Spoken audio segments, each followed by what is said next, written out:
Hello, everyone. Welcome back to the Fins Forecast. We are here on a victory Sunday night, just after the Dolphins' 20-3 win over the Cleveland Browns, keeping our playoff hopes alive. And guess what, guys? Indianapolis lost today, so they have been eliminated from the playoffs. So it's us, the Broncos, and the Bengals. It's down to 3. Love it. Going into the final week of the season. We'll talk all about that. We'll talk about playoff scenarios. We'll go through this game quarter by quarter. We'll give out our game balls and jock straps, of course. And then we'll give our final thoughts going into the final week of the regular season of the NFL. I cannot believe final week is here already. It's crazy, right? I feel like the season just started. Yeah, that's how it always is with the NFL. Yeah. Every year. Baseball fans have it the best. 162 games. Can't go wrong, right? Yep. All right, we're going to get into all of that in just a second.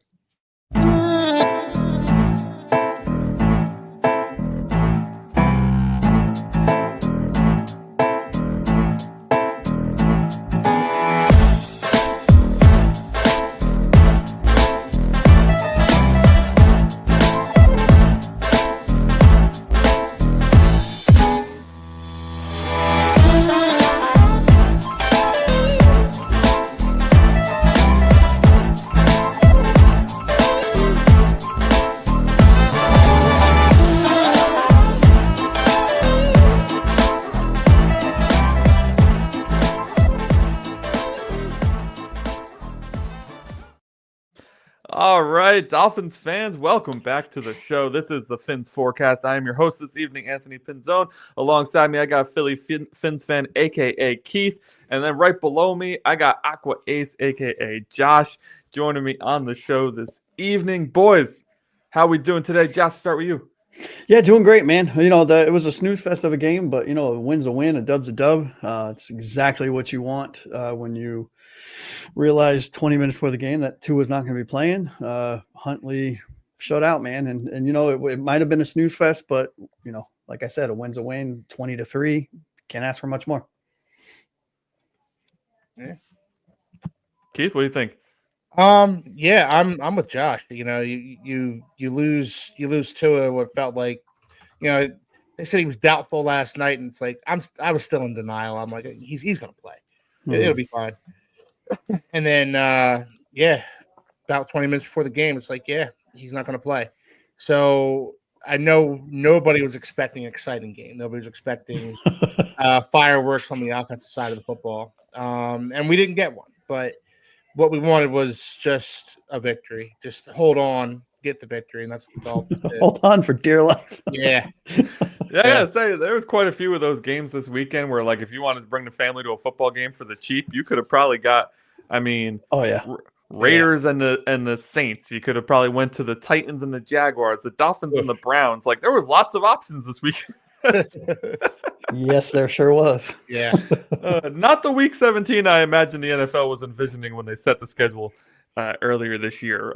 But hey, our Dolphins come out with a 20-3 victory. This was a dominant win for our defense, especially like you said. Josh, Tyler Huntley looked pretty good. Completion percentage through the roof.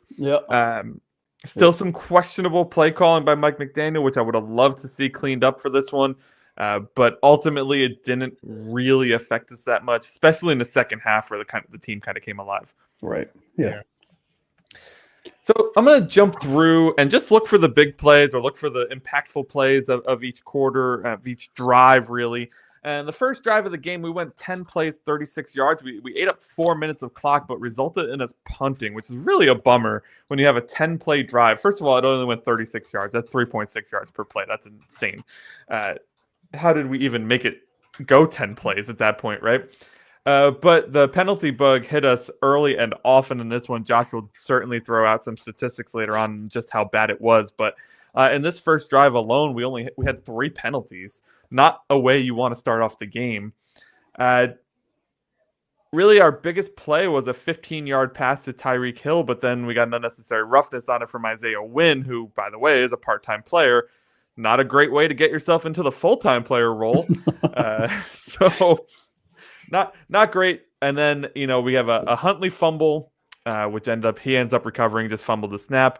And then that's kind of the drive just goes downhill from there.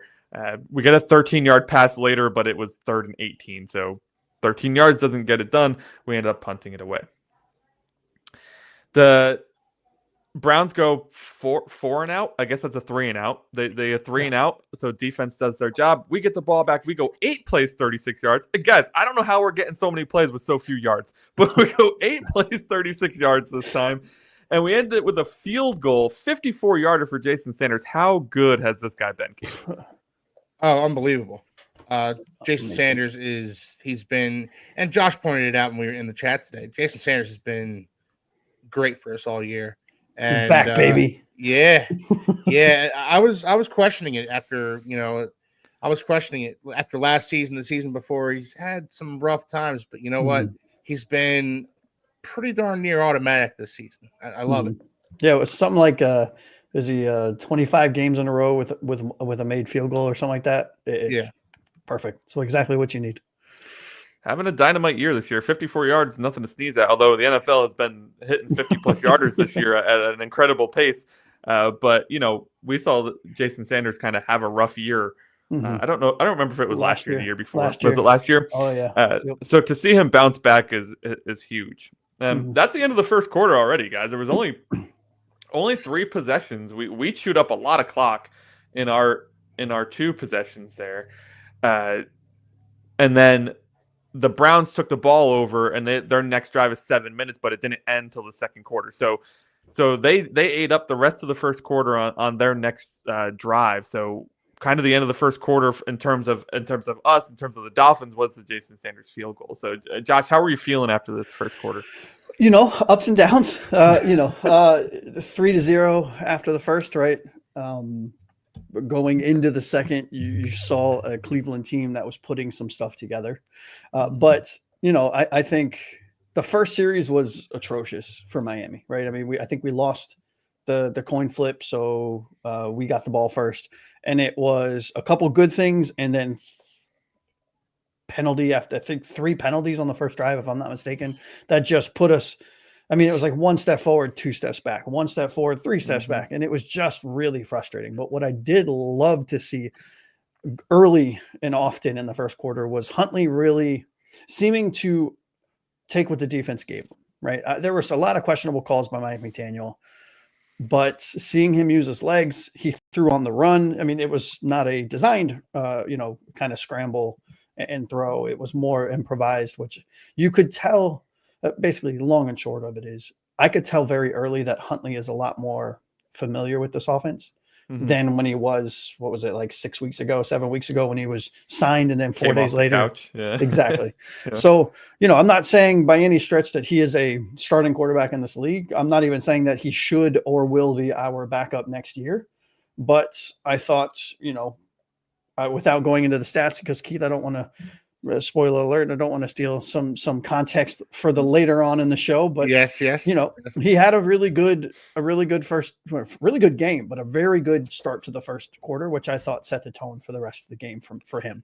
I will say this, the one thing, and I'm looking at my notes, I'm sorry, I'm looking off screen here or off camera here, but I have things like, Jonnu Smith, perfect tight end for this team and for this scheme. Early on, it was great. Defense looked amazing out the gate. Achane looked like he was going to be used a lot and often, and that seemed to be early and then faded like it always does with Mike McDaniel.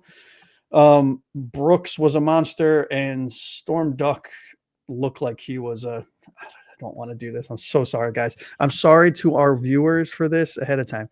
He looked like a duck out of water. Oh, terrible. Come on, guys. Yes. Keith, I'm so sorry you have to take over after this atrociousness here, but I guess I'm done. Dad jokes for days, but I'm not even a dad.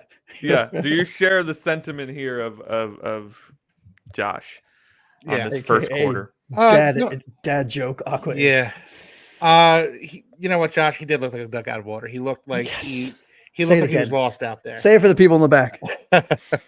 Duck out of water, Storm Duck.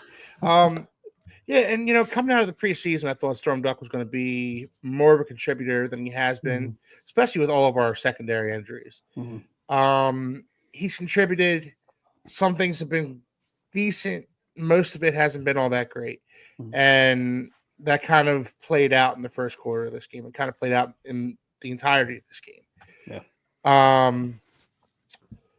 He's getting valuable snaps. I'm hoping moving forward, hoping, going into the next season, he'll be better off for being thrown into the water without a paddle. Yeah. And being forced to swim. By the way, there was a duck on the field in the Buccaneers and Carolina Was Panthers there really? game. Yeah, so There was. Yeah. Was his first name Storm? Because he didn't show up in this game. It may have been. It may have been. But on to the second quarter, fellas. First quarter was a bit of a snoozer. Second quarter, really not much better, despite there was way more drives. There was way more possessions in the second quarter, but still it was crap. I mean, Cleveland clearly had the best drive of the half right here in their first the drive that ended the first and started the second for them. They went 16 plays, 61 yards, ended up stalling and getting a field goal. But really just kind of a methodical drive. They didn't do anything huge. They didn't do anything amazing. They just kept the chains moving.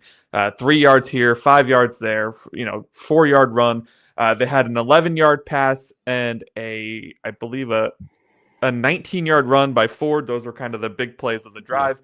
And then they ended up having to settle for a field goal after a negative run, a legal formation, and then a 2-yard run.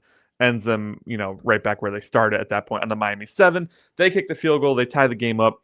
And that's like the whole story for the second quarter until, let's see. So I'm just going to go through the next few possessions. Miami went 6 plays, 26 yards, punt. Cleveland went 4 plays, 0 yards, punt. Miami went 5 plays, 17 yards, punt. And then here we go. Defense makes a play. Cleveland goes 7 plays, 37 yards, and our boy Tyrell Dodson gets the interception. Beautiful. Off of Dorian Thompson-Robinson. The play design on that was awesome. Did you see when they zoomed out and how they explained it was purposely done to bait DTR into that throw? And man, it was gorgeous. Dodson has been an absolute crazy good addition, and not an addition you normally see in the middle of the season. He's like a starting caliber linebacker who is our third young. linebacker. Who's young, right? What is he like? Third? This is third year, I think. Second year. Something like that. And and him and Brooks played together in Seattle, and now they're playing together in Miami. Oh, I never put that together. And thank you very much, Seattle. Right? So we end their one good drive there with the interception. Dodson continues to perform very well when he gets a chance to play. Again, he's not a starter for us. Anthony Walker Jr. is. It looks like Dodson got to play today, though. I don't know if Walker's facing an injury or something. Yeah, he's out. He was out for with leg injury, I think, knee injury, something like that. Okay. Naturally, we did nothing with that drive. Six plays for 6 yards. That was frustrating. Great. We end up punting. Cleveland gets it back. They go 6 plays, 20 yards, and they get a turnover on downs, which puts us in perfect position to kick a field goal before the end of the half, which is exactly what we do. 6 plays, 28 yards, and 40 seconds. We get Jason Sanders' 39-yard field goal. We go into halftime up 6-3. I am not feeling good at this point. I am laughing hysterically because I'm just picturing you like, this is exactly what I thought. We're going to finish 9-3, and it's going to be a snooze fest. I am. So we're putting a new office together, and Holly's in here with me, and I go, oh my God, we're going to lose to the Browns. Like, that's exactly what my halftime commentary. I was like, this is insane. How are we only winning this game 6-3? We look like trash in the first half. Everything is going wrong. We're doing so much trick plays and alley-oops and end arounds and double end arounds. I'm like, what are we doing? Just play football. Yeah. This isn't a circus. In case we forgot, tons of screens. We all love the screen game. So it's like Mike McDaniel is in Groundhog Day and he's coaching the Pro Bowl game every day. It's like, this is not the Pro Bowl game. This is a real NFL game. Can you please just call something normal? Yeah, this isn't flag football. You can get tackled. Right. Yeah. Keith, your thoughts, man, going into halftime. How did you feel?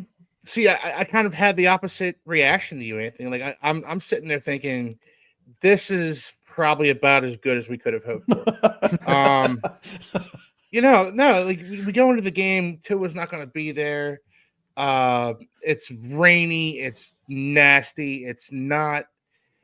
You're away in January in a cold weather city. Although it's getting pretty warm up here today, but yeah.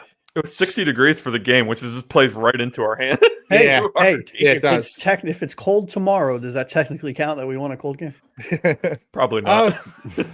I'm hoping the temperature drops tonight before midnight because then we I can like say it. I like the way you think. But no, like this is about as good as we could have hoped for, I think. And I'm still thinking, yeah, we might lose to the Browns. We might. I get into a really dark place when Tua's not playing, and Easy to get there. Yep. yeah, and I was already in that dark place before the game started, and the first half didn't, do much to dissuade me of that.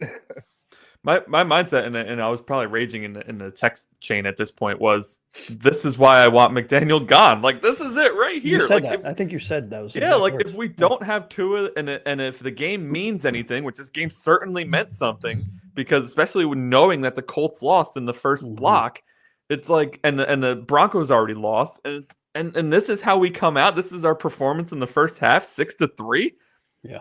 Ooh. And it was confusing because Tua was up, jumping around, getting excited, running up and down the sideline. Like, how injured are you really? Look, everyone's at this point in the season. I think it's well established. Everyone's injured. Everyone's going through some stuff. Why are you not playing? And maybe we can go over this on the Wednesday show, but it was just very confusing to me, the decision.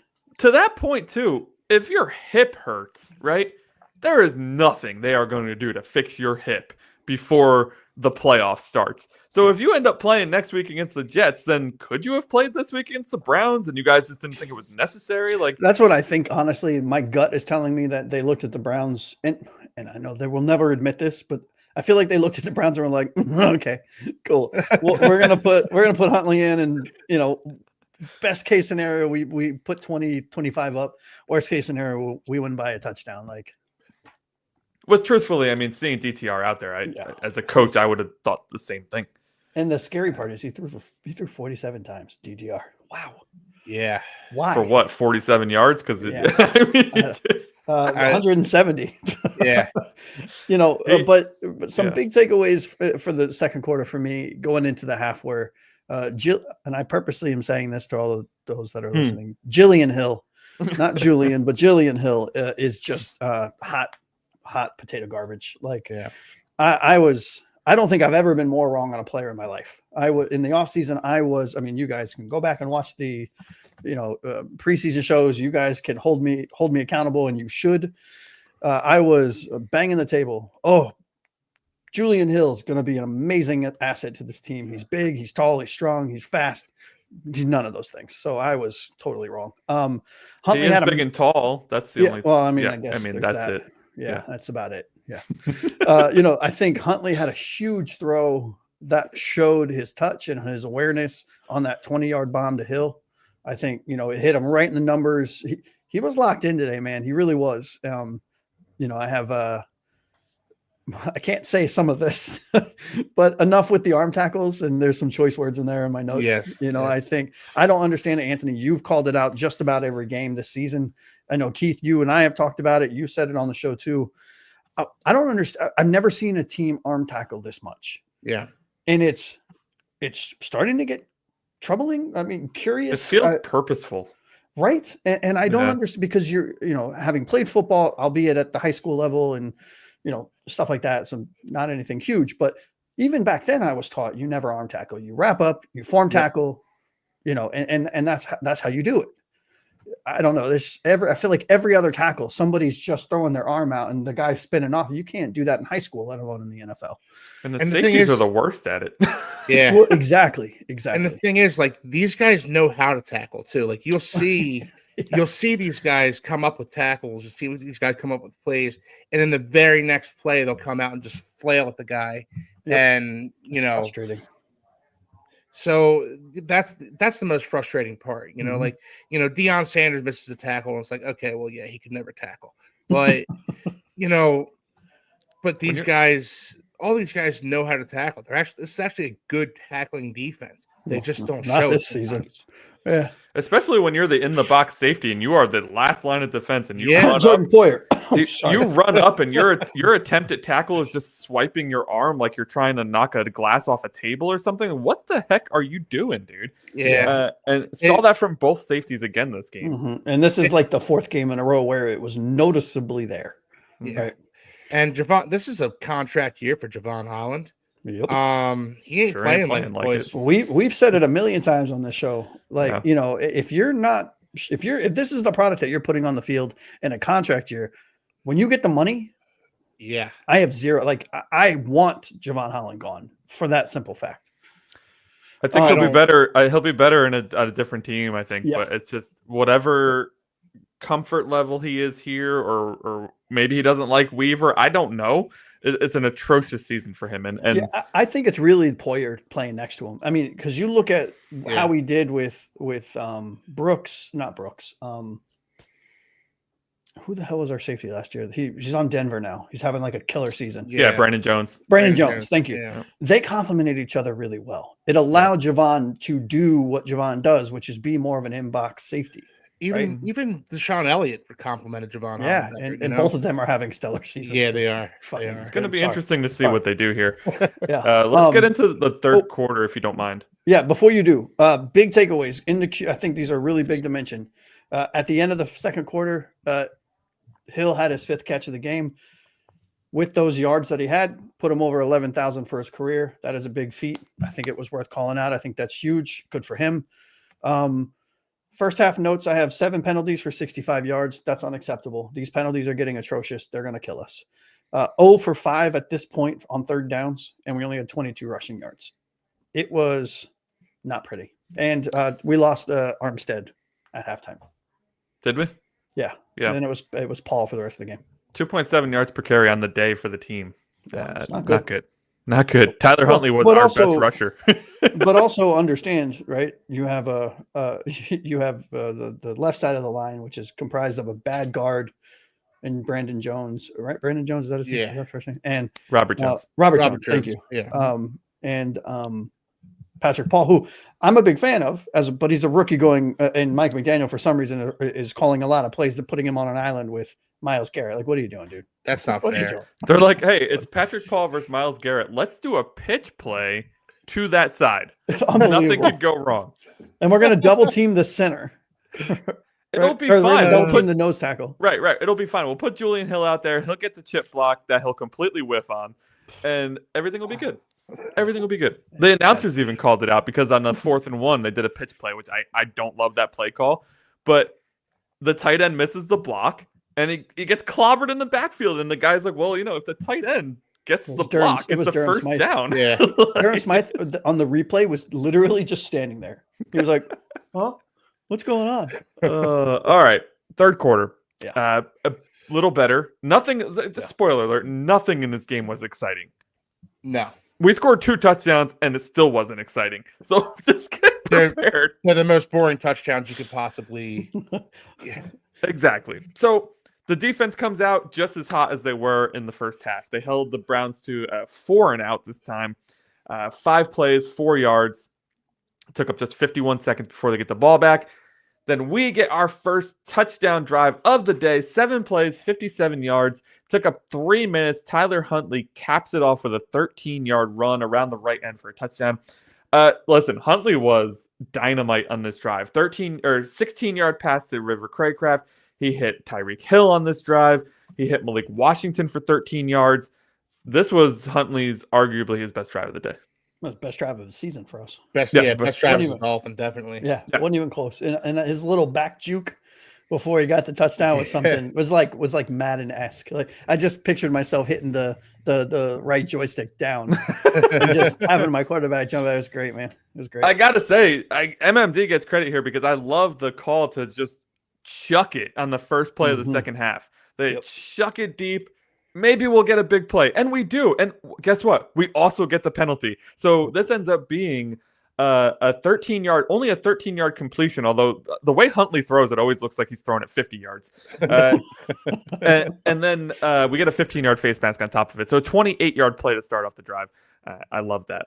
Yeah, and Craycraft got his 3rd catch of the season. That was big. Or is that later on? Sorry. No, he did. Yeah, Yeah. 16 yards. Yep. Yep. I really thought Craycraft was going to be more involved, but of course he missed 90% of the season. So, Yeah. no good. Listen, defense on this defense in the third quarter was Amazing. the next drives. Let me just go through the Cleveland drives. They only had 3. The first one was 5 plays for 4 yards. The second one was 6 plays for 2 yards. The third one was 6 plays for 9 yards, and then we got a fumble recovery on that drive. Yep. Was that So- Agba strip sack and a Yeah. Deshaun Hand recovery or something like that? Yep. Right. Yes. Yeah. Yeah. So Agba with the strip sack, Deshaun Hand with the recovery. 1 play after Deshaun Hand got called, or 2 plays after Deshaun Hand got called for defensive holding, which how a defensive tackle holds, I don't know. It always baffles me. But yeah. So this was. Listen, our second forced turnover on defense, which is not an area we've excelled in this year. So No, we're excellent to like see that. 29th in the league in Yeah. turnovers. We're terrible. The only team worse is the Browns. Oh. And we were facing them. There we go. There we go. That's par for the course. Yeah. Offensively, we didn't do anything else in here. We went 4 plays for 1 yard. Great job. And then we went 4 plays for 7 yards where the aforementioned pitch play on 4th and 1 got stuffed in the backfield. Yeah. I'll never understand throwing a pitch on one when you need 1 yard. So you just made it. Well, you need 4 yards now. Unfortunately, that's what you do when you don't have a short yardage runner, and you don't Or have guards.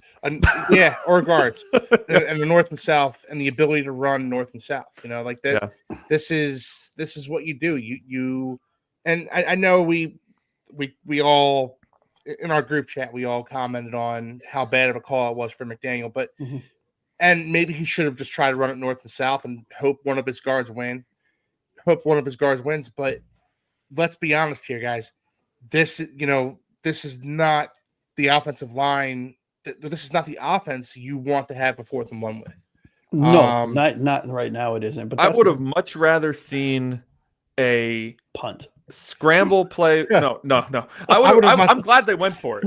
I am glad they went for it, but I would have much rather seen a design scramble play for Huntley where he has an out so that the linebacker has to make a choice. Get Huntley or cover the guy that's 1 yard deep and see if it works, right? Like we're not going to get the 1 yard behind the center, behind the guard. We just don't have the team for that. And be honest, we shouldn't run the ball ever on situations like this because our running game is bad. Yeah. And with Tua out there, I want them to throw it 100% of the time. In that scenario, 1,000%. Yeah.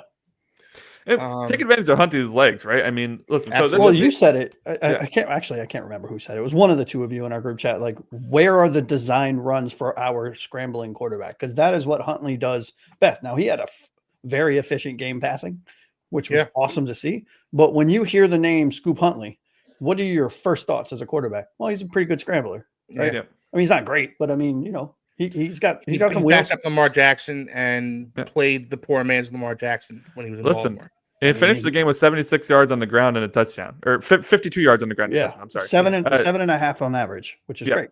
Yeah. So that's how we ended the third quarter too. By the way, the Browns ended up ending the third quarter, but that was our final play of the third quarter. So Josh, we're up at this point. I think what is it, 13-3? 7 and 6. 7 plus 6 is 13. Yes. 13-3 at the end of the third quarter. Math, people. So at this point, I'm actually stay in school, kids. I'm feeling pretty good at the end of the third because I'm thinking to myself, "There's no way the Browns are getting up to 13." No. Like the way their offense has been playing, 13-3. I was ready to be like, "Hey guys, want to jump on the podcast now?" Yeah, I'm with you 100%. I felt I figured whoever got the first touchdown won the game. Right. Yeah. And I mean, it turned out that way, but we got an extra one. But, I think what I want to do is not focus on the positives, right? Because Anthony, you called out a lot of the good stuff, which was awesome. Right. There was a lot of it. Right. We were 1 for 7 on third downs at the end of the third quarter in the game, which is atrocious. Right. And I'm not trying to paint doom and gloom on a victory, but I think it is important. What I'm about to say next, the next 2 things are something that we need to talk about later on in the offseason. Mike McDaniel was 0 for 2 today on challenges within the span of 5 minutes. Nearly back to back. It was like within 3 plays, right? Now, in fairness, I thought we got hosed on the second one. I thought we did too. Totally with you, but stats are stats. And he's 0 for 2, right? Yeah. He's 1 for 4 on challenges this season, and he's 4 for 18 on his career. Have somebody else do this, please. right? Fair. Have somebody else call down to him, and maybe that's what's really happening. And he's just getting a call from the booth saying, "Hey, challenge this," and he's just blindly throwing. I don't know, but something needs to change because 4 for 18 on his career, 0 for 2 today. And when they looked like they were driving it late in the third, I think it was, or maybe it was in the fourth, whenever it was, when we got that red zone stop on fourth and whatever it was, and we had one timeout left. I was like, they're going to score a touchdown, then we're screwed, right? Yeah, that was the end of the third, going into the fourth. Yeah. Yep. And then at this point, at the end of the third, we had 9 penalties for 82 yards in the game. Like, those things have to change. Yeah. Right. Yeah. I will say, though, I did like the challenges that he used today, and that's not always been the case here. Mm-hmm. Yeah. Yep. I'm with you 100%. I'm not criticizing what he challenged. Just the fact that he's 0-2 today, he was 1-4 on the season and 4 for 18 on his career. Like, the biggest problem with the second one, especially, is that that's the challenge you rarely win. Like backwards passes, you rarely get that overturned, man. Mm-hmm. Yeah, so, like, it has to be blatant. Yeah, and even the spot of the ball when Huntley was going out of bounds and he challenged that. You know, I actually thought he made that. I thought he did too. I don't know how they saw that as short. But they in the replay, does the ball have to be in bounds when it crosses? Yes. Okay, so that's probably what they were seeing. Everything has to be in bounds while, and whatever goes out of bounds first, whether it's the ball, your elbow, your shin, your whatever, that's when the ball's dead. Right. So I thought he got both challenges could have been called either way. Mm-hmm. Mm-hmm. Yeah, it's just something like his what we've been saying all season with his not being able to get plays in time, so we waste timeouts. It's just another thing that at the end of a close game, which this wasn't, thankfully. Yeah. But at end of close games, when you lose 2 challenges that, in my opinion, were great challenges, but were they really necessary at that point in the game? We were already up a touchdown, or we were already up 10 points. Do you really have any confidence that if we have to punt the ball away, that they're going to? No, I don't. So what are we doing? You know what I mean? The man doesn't respect timeouts. No. And my only problem with the challenges was more his demeanor than anything. Like when he gets a couple bad calls in a row, or what he perceives to be bad calls in a row, I don't know if you guys ever noticed, but like he turns into like a spoiled child who didn't get his way. He puts on like this sourpuss face and is like, I'm just like, McDaniel, you're the head coach, man. Yeah. Keep it together. We can talk about that off the camera, guys. So Keith, any other thoughts on the end of the third quarter? We're up 13-3. How are you feeling here? I'm feeling good. I'm feeling pretty confident that we're gonna pull this one out.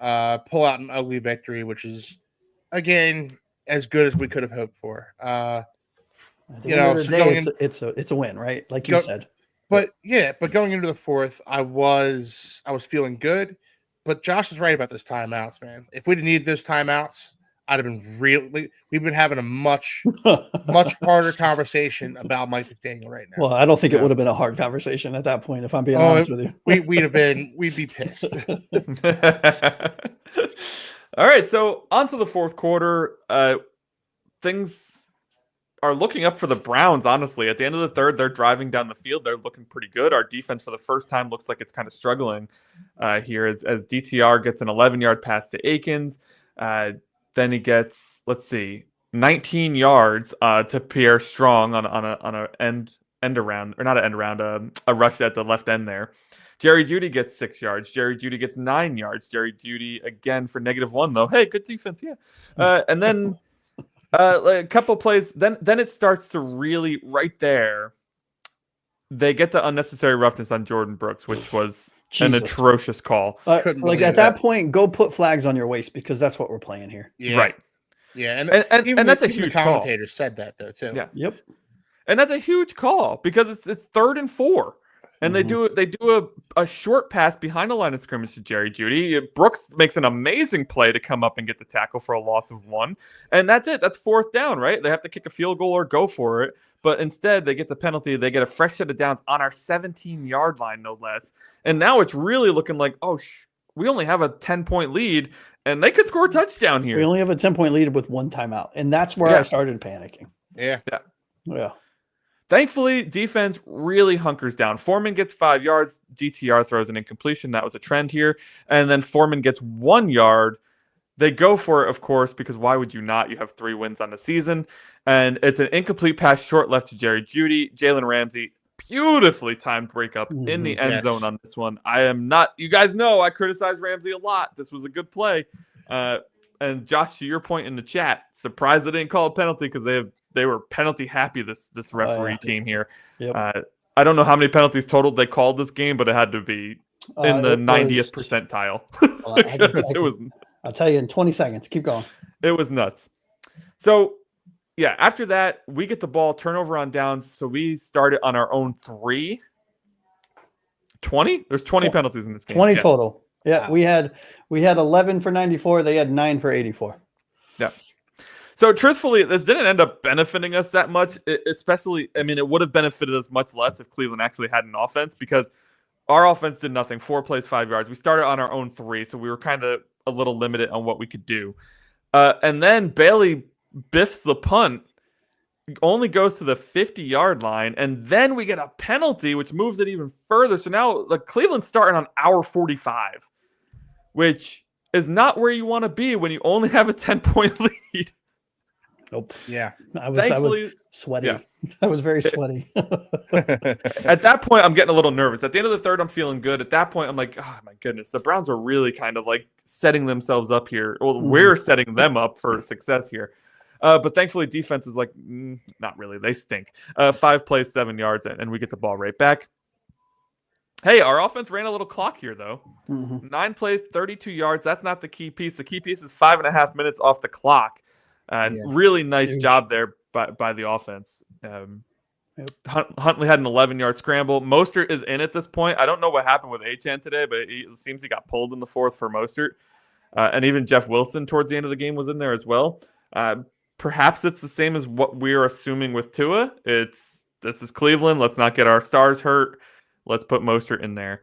That's what I think it was too. Yeah. So, this ends up in a punt, but the more important thing here isn't that we ended up in a punt, it's that we killed 5.5 minutes on the clock.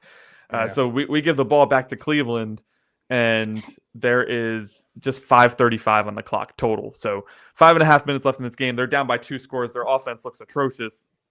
At this point, I'm like, well, that's the game, right? I mean, let's go. And it would kind of prove that. Cleveland goes 7 plays for 29 yards.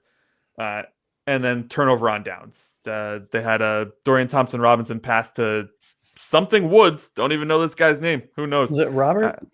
No, Robinson with an M. Texans. Yeah. And then Michael Woods the second. There you go. Michael Woods the second. Nice look up really quickly there. But nailed it, guys. But we get the ball here. Turnover on downs. The Cleveland 21. So I'm thinking, they're just going to run the clock out. I actually like the aggressiveness here. They don't. They do a 2-yard run. So the first run goes nowhere for Jeff Wilson. And then all of a sudden we see a Huntley pass to Hill for 13 yards. I'm like, let's go. Let's score. We try to run it again. It doesn't work again. So then we're like, let's throw it again. And Huntley finds Jonnu in the end zone for the touchdown. That puts us up to our final score, which was 20-3. Cleveland did get the ball back, and they went 13 plays for 53 yards, but ended up turnovers on down again. It didn't matter at that point. They're down by 17. The game is over. Terrific drive here, I think. Terrific aggressiveness, I should say, on this drive in plus field position to just close out the game. You guys have mentioned 100 times at this point, we didn't have any timeouts. So why risk it? Let's get the extra touchdown. Let's close out this game. Keith, it's 20-3. It's a terrible Cleveland Browns team this year, rattled with injuries, but it's a victory for the Miami Dolphins on a day where we are still alive in the playoffs somehow. We wrote this team off 2 weeks ago. And 3 weeks. Yeah. 3 weeks ago. The thumbnail on the video was playoff hopes are dead. Yeah. Wild. And we're still in the playoffs. And we have a decent shot at it, too. I'm not even lying to you guys. We need the Broncos to lose to the Chiefs, and we need to beat the Jets. Now, there's a lot that goes in, right? The Chiefs are sitting like their entire starting unit, so it'll be interesting. But they're still the Chiefs' backup unit is better than most starting units. But they are facing the Broncos, so it's a tough ask. Truthfully, I don't even know if I want to make the playoffs, but But like, I want to make the playoffs. Yeah. I most certainly do. I want to see. I want this team to get more playoff experience. I want Tua to get in the playoffs again. I want to face the Bills again. Hey, Maybe once I'm a you make the glutton for playoffs, punishment. man, Keith, you've said it a million times, right? This is where, I mean, this is something that I attach to your name quite often in other conversations with people that I know. Once you're in the playoffs, anything can happen, man. I mean, Yeah. crazier things have happened. I'm not saying that we will beat the Bills because that's who we'll face, but dude, anything is possible. Let's go dancing. Let's go dancing. That's all I want to go dancing. You can't get laid if you don't go to the dance, right? Oh, stop it. sure.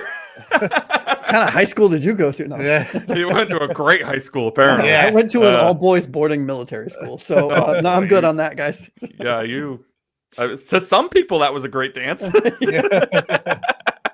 Wow.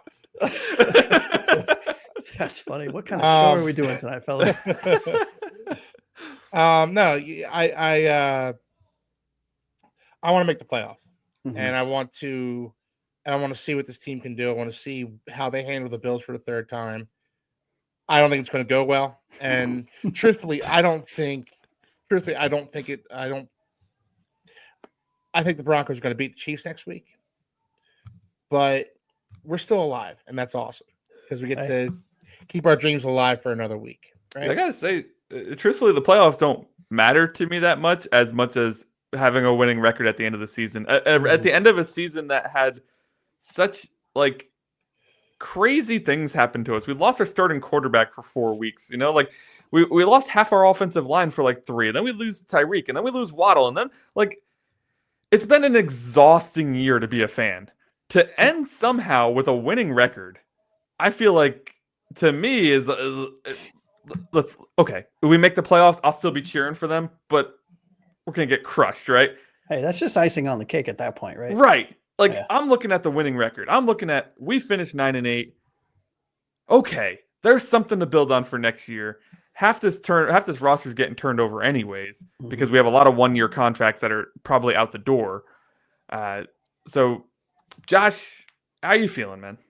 Yeah, fourth quarter, I thought my biggest takeaways were, again, not to focus on the negatives, but 11 penalties at the end of the fourth, 98 yards. That's too many, right? That's double. That's more than double what you expect to see in a full game. Yeah. I thought there were some great plays by some great players on our team. I thought poor Malik, man, with that huge drop. Like I was so mad at him. But look, he's a young player. He showed out. He was the second leading receiver on the team, which I thought was great to see. I thought Holland had minor flashes right on a big QB rush. And that forced an intentional grounding and got us the ball back. But man, Mike McDaniel, I want to still be a massive fan of his, but I can't get past the fact that you look at, and this goes back to even with the backup quarterback thing, right? But specifically about Patrick Paul, it's like, dude, you have a rookie left tackle, one of the hardest positions to play in football. Mm-hmm. That was not expecting to start, so was not probably taking first team reps in practice because that was Armstead. Armstead goes out. Your rookie was he a second round pick, right? Third round. Yeah, second. I can't remember. Yeah, second.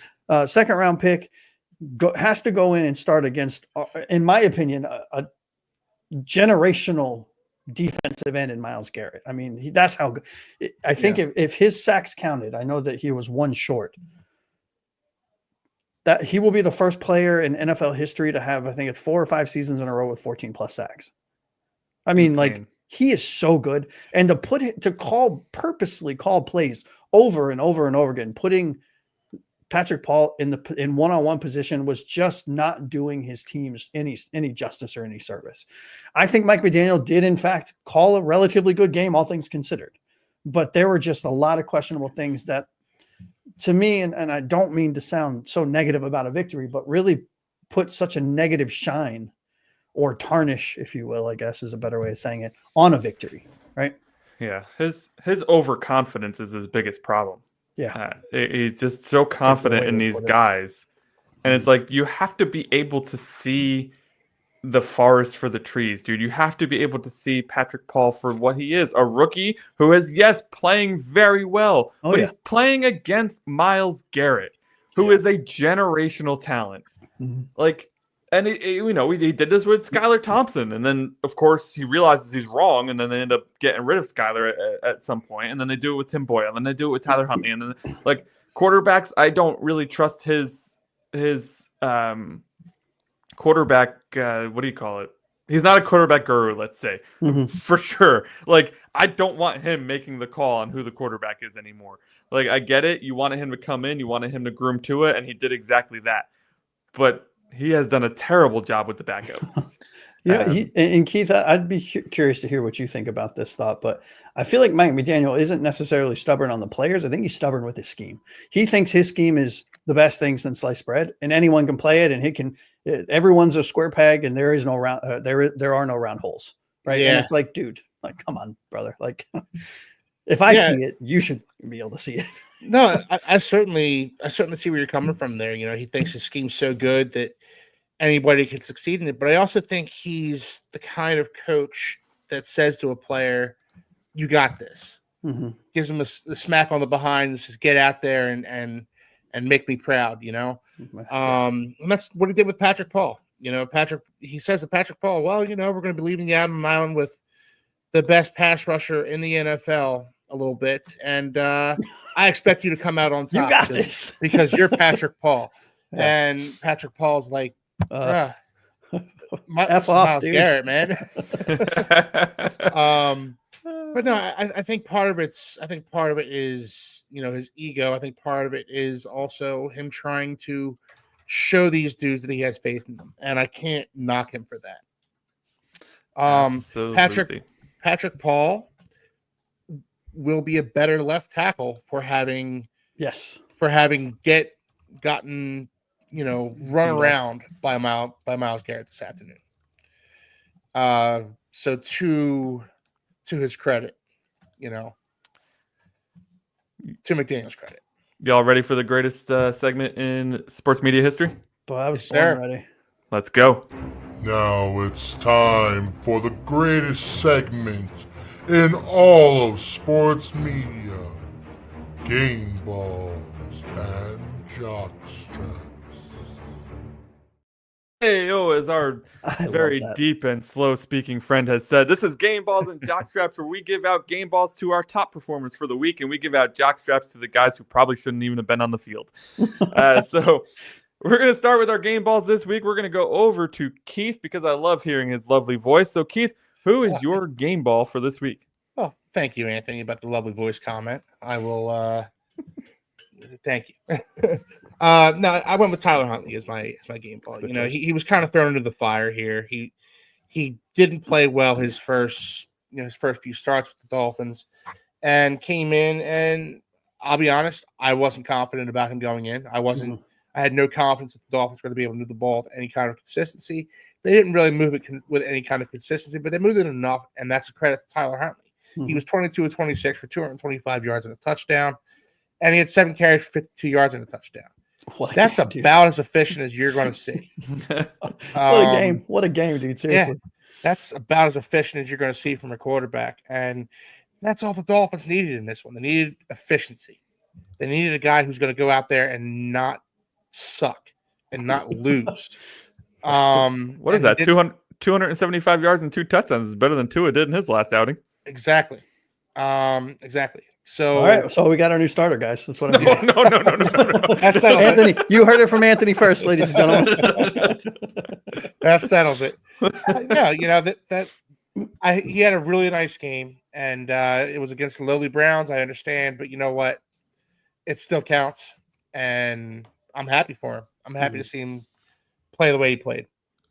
Yeah, great day for Tyler Huntley. It was really good to see. He was more comfortable in our offense. I mean, the last time he was out there for us, he had been with us for a cup of coffee before we threw him out in the field. So really great bounce back for him, I think, mentally and for this team as a whole. It was cool because you could see him having fun. Yeah. Right? You saw him on the sidelines laughing and jumping and banging people on the helmets and like getting his team fired up and chopping it up with Tua, going over like in the moment fit. Like it was really, really cool to see. Yeah, there'll be plenty of backup quarterback options next year with a lot of guys who signed 1-year deals. It'll be interesting to see what they do. I mean, will they keep Tyler Huntley now that he's had half a season in our system?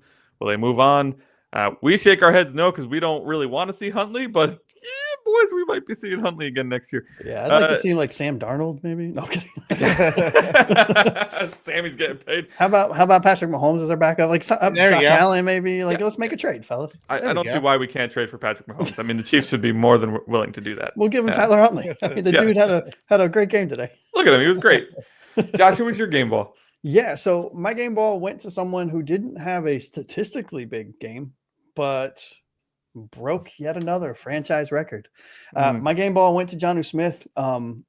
My Dolphins crush of the year. He went for three receptions for 26 yards and a touchdown late in the game to kind of wrap up everything in a nice, pretty bow. But I thought it was important to call him out for many reasons, right? So we already know that last game he broke the franchise records for both receptions, number of receptions, and receiving yards by a tight end in a season. Set the franchise record. Today, he tied the franchise record and receiving touchdowns by a tight end in a single season, tying Anthony Fasano, I think it was, and Randy McMichael, I think is what I don't have. It's going to be a question on Jeopardy someday. Who's the Miami Dolphins leading receiving tight end? Yeah, and it's not. No one's going to think it was John. Nobody's going to know who it is. I'll be honest with you, man. Like, I thought he was going to have a good season. If you guys go back and watch the kind of forecast shows that we did preseason, I said my hot take of the season is that Jonnu combined is going to have more receiving yards and more receptions and more touchdowns than the entire tight end room did last year. Well, he's blown that. He blew past that in like week that was 5. easy. Yeah, easy peasy, right? I think the bar was like 480 yards. Right? Yeah. And he's almost at 1,000, I think, this year, or close to 900 this year or something like that. So, just a stellar season from a player that is still relatively young, all things considered. I don't even think he's 30 yet. I could be wrong on that, but he's maybe, 29. Yeah. Yeah. And August 22nd, he'll turn 30. Yeah. So, still under 30 at the end of the season, or by the end of the season, which I think is great. I really genuinely hope, I think we have him on a 2-year deal with, I think the second year is a player option or a team option. I can't remember, but I really hope that we resign him to like a 3-year deal, right? Let's give him 3 more years, do a player option for the 3rd year or a team option, whatever. Just lock him up because he is exactly what this is all under. Well, I think he'll fit any scheme because he's a good blocker. He's a good runner. He scores touchdowns and stuff. But, I think specifically for Mike McDaniel's scheme, he's the exact tight end from a framework that you want and from a skill set that you want in that position. So it'd be really, really sad to see him go. And I might be standing outside those offices with pitchforks with a sign that says, you've let both Andrew Van Ginkel and Jonnu Smith go. Greer, I want you to go somewhere that's not fun. I mean, I think he would. I can't imagine he doesn't want to stay. It's a career year for him. The 26 more catches than any other year he's had. He's got over 200 yards more than his best season prior to this, and he's approaching his best season from a touchdown perspective. He had 8 with Tennessee in his final season there with Arthur Smith. But yeah, absolutely amazing. Hopefully Arthur Smith doesn't poach him because obviously he likes playing with him. He played with him in Tennessee and Atlanta. So I'm really hoping he decides to stay here rather than go look at that. What about for you, bud? Yeah, my game balls go to what I'm dubbing them the Bash Brothers. They came over from Seattle. They were the starting linebackers for the Seattle Seahawks at the beginning or last year. And now they're the start. Well, one of them's a starting middle linebacker for us, and the other one is a very, very good rotational player who got the start today. And that is Jordan Brooks and Tyrell Dodson. Absolutely. Jordan Brooks deserves this every week. I'm not going to talk too much about him because literally we give him a game ball every single week. Yeah, pretty much. He had another great day, 9 tackles and a tackle for a loss. Relatively quiet from a statistics perspective, but he was all over the field yet again. Yeah. Dotson's who I really want to talk about. 15 tackles, led the team. Absolutely amazing day for Dodson. He had a critical interception that really kind of gave us. We didn't get any points off of it, but you could see it gives the defense that confidence, and our defense ended up having an amazing day. Also had a pass deflection, a quarterback hit. I mean, he did it all. Terrell Dodson was our defensive MVP today, and that's pretty good from a guy who doesn't typically start for us and is out there on special teams. To come in and have a day like that, he set the tone for the defense in this one. Yeah, he took the wind out of their sails with that interception. Yeah, it looked like the Browns were starting to get a little momentum on their side, and then he gets that interception and thing of beauty, man. Yeah, it's kind of shut that down. It was nice. Yeah, you could see DTR was building some confidence at some point. He had hit a few 10+ yard throws, and he was starting to be like, okay, maybe I can do this. And then Dotson's like, no, you can't, bud. No, you can't. No. Honorable mention, it goes to Tyreek Hill. He had another good day. He's been the focal point since Waddle's been out. 9 for 105. He didn't get into the end zone, but he had a generally good day. No drops today, thankfully. Thank God. So big day for Tyreek. Yep, and I know we mentioned it earlier, but he broke that 11,000 yard mark, which I think is huge in a receiver's career. So really, really want to make sure we shout him out. He's been up and down this year, but really, really good for this franchise. And where I do want to see him not maybe get traded and bring someone in that's a little faster and a little taller, maybe not as fast, but fast and tall instead of just fast. He's been great. Congratulations to him. Yeah, thank you, Shane, for popping in too. Shane Montgomery says, good show, gentlemen. Thank you so much for tuning in, dude. Hell yeah. Great to have you here. So I'm just going to roll right into my jock straps today, boys. The same as last week. Javon Holland got my jock strap last week, gets one this week. He's got lots of pink jock straps hanging around his apartment at this point because he just had another absolutely atrocious day. I can't get over how many times I see a guy in a career year running up to the line of scrimmage to fill the gap and swinging his arm at his legs like he's never tackled somebody ever before in his life. Listen, from like a overall defensive standpoint, he probably had an okay day, but he's facing a quarterback who has no right being in this league. When push came to shove and he was needed to get a tackle on a running back, he just couldn't do it. Him and Poyer back there is like the opposite of the Bash Brothers. No, it's like wet tissue paper. Yeah, exactly. Exactly. It's like when the runner gets to the finish line and they have like the thing they're supposed to run through, but instead of running through it, they hit it and they fall backward. That's exactly what Javon Holland has been this year. I'm not going to harp on it. I'm not going to go into a long discussion about it. Just Javon Holland, I hope we don't re-sign you. You should be better. On to the next one. Josh. Yeah, I'm going to talk about his partner, who, if any of you watching this show live have watched any of our other shows, Jordan Poyer's on my permanent shit list. He is in my doghouse. He pick a terminology. That's where he's living. I don't think he should be a football player anymore. He is slow. He takes bad angles. He did so numerous times in this game. He can't make a tackle. He tries to arm tackle too much. The reason, you look at the stats line and you say, oh, he's number 3 on the team in tackles. Okay, he's got a pass deflection. Okay, cool. 6 total tackles, 4 tackles for, solo tackles. But that's because he's always behind the play, and he always comes and tries to clean it up. So instead of hitting and tackling the defender behind the line of scrimmage, he's chasing him 8 yards up the field and then just diving on top of the pile and getting a tackle. And it's like, I have said it every single time. I have said it every single show, and I'm going to keep saying it every single show. For a player to come in with the attitude and the cockiness that he has, where he came in and said, oh, from when I was on the Bills, we knew the Dolphins were going to fold. We knew you were soft.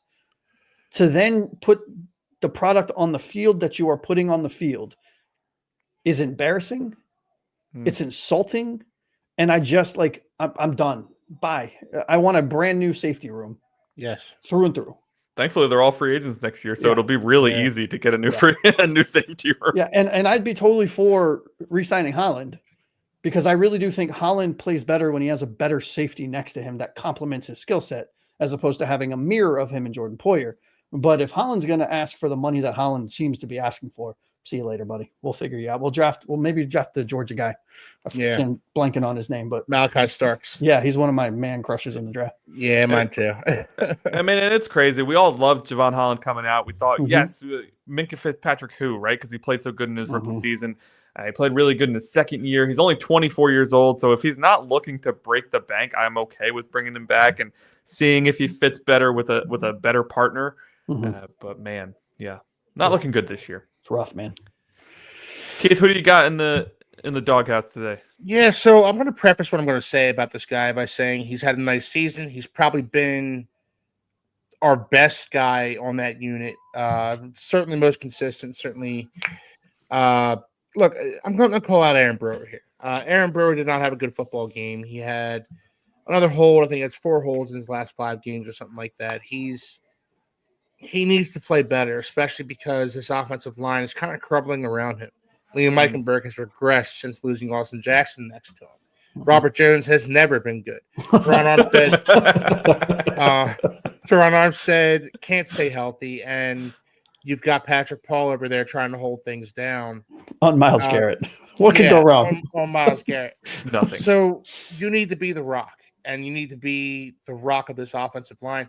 And I'm sorry to say you haven't been. You just need to play better. And this isn't because I don't like you. This isn't because I don't want you back next season. But it wasn't your best game. It wasn't your best showing. And the Browns aren't a particularly good defensive line outside of Myles Garrett. So I need to see better play from you moving forward. And that's called. Hey, Mike McDaniel, this is called accountability, bud. Yeah, exactly.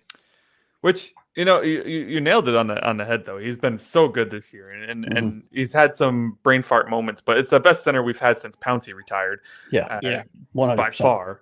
And Connor Williams was good too. Let's give that guy his flowers as well. Yeah, he was an All-Pro, but the problem with him is he couldn't stay healthy. Yeah, I'm not giving him a dang flower. Give me the flowers.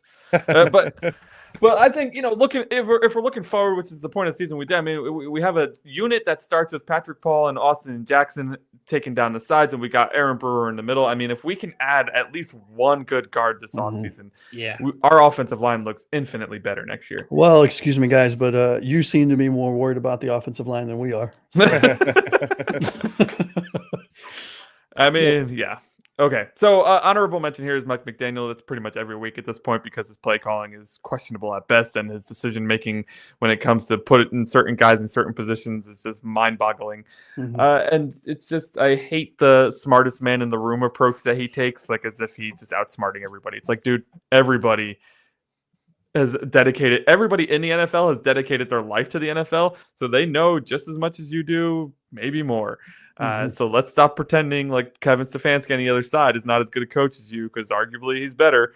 And let's just be a coach.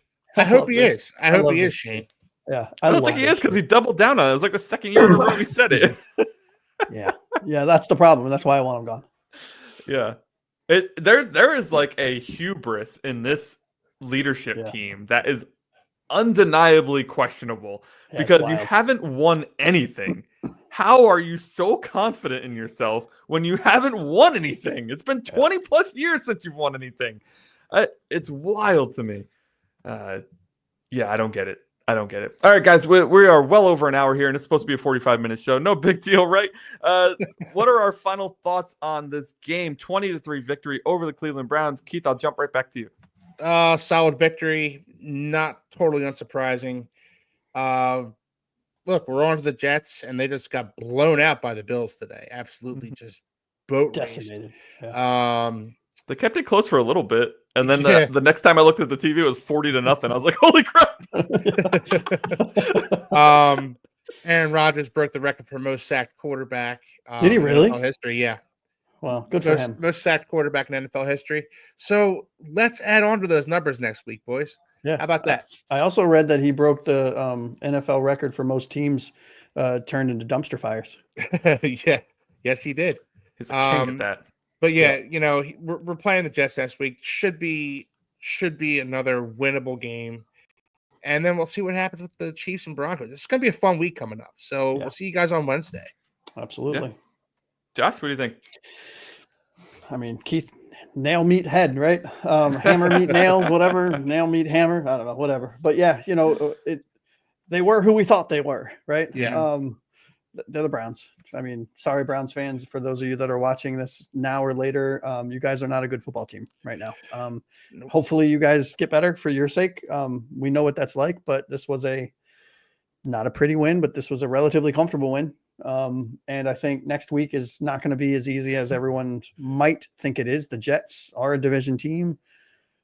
We've said this till we're blue in the face.